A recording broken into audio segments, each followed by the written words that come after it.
ပြီးခဲ့တဲ့မတ်လ28ရက်နေ့နေ့လယ်ပိုင်းကမန္တလေးမြို့အနီးဗဟိုပြုလှုပ်ခတ်ခဲ့တဲ့ Richter Scale 9.9 ပြင်းအားရှိတဲ့ငလင်တန်းကြောင့်ဒေသအသီးသီးမှာအသက်အိုးအိမ်ပျက်စီးဆုံးရှုံးခဲ့ရတဲ့သူများအတွက်မတ်လ30ရက်နေ့မနက်ပိုင်းက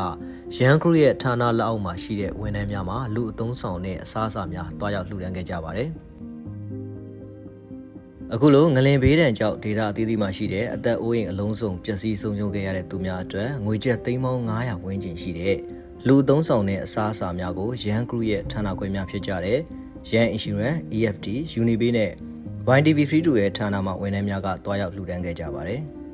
။ငလင်ဘေးဒဏ်ကြောင့်ဒေသအသီးသီးမှာရှိတဲ့အသက်အိုးအိမ်အလုံးစုံပျက်စီးဆုံးရှုံးခဲ့ရတဲ့သူများအားအမြန်ဆုံးပြန်လည်ထူထောင်နိုင်ရန်တွားရောက်လှူဒါန်းကြမယ့်ရန်ဂရုမှဝန်ထမ်းများကိုတာဝန်ရှိသူတို့မှအခုလိုပဲအမှားစကားပြောကြားခဲ့ပါတယ်။ဝန်ထမ်းများကိုမှာကြားချင်တာကတော့အခုကျွန်တော်တို့သွားမဲ့ခီးကငရင်ဘေးတန်တက်နေတဲ့ပြည်သူတွေကိုတွားရောက်ပြီးတော့လှူဒါန်းမှာဖြစ်ပါတယ်။အဲ့တော့သွားတဲ့လမ်းခီးတစ်လျှောက်မှာလည်းပဲကျွန်တော်တို့အန်ရကင်းကင်းရှင်းရှင်းနဲ့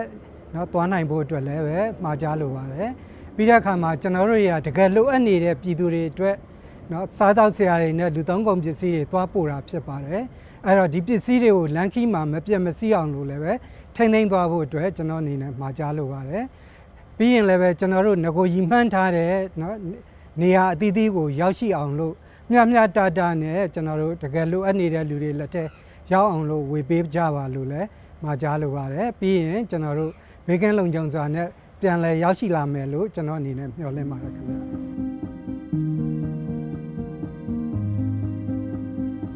တနိုင်ငံလုံးငလင်ဘေးဒဏ်ကြောင့်တေဆုံးခဲ့ရသူစုစုပေါင်းက1644ဦး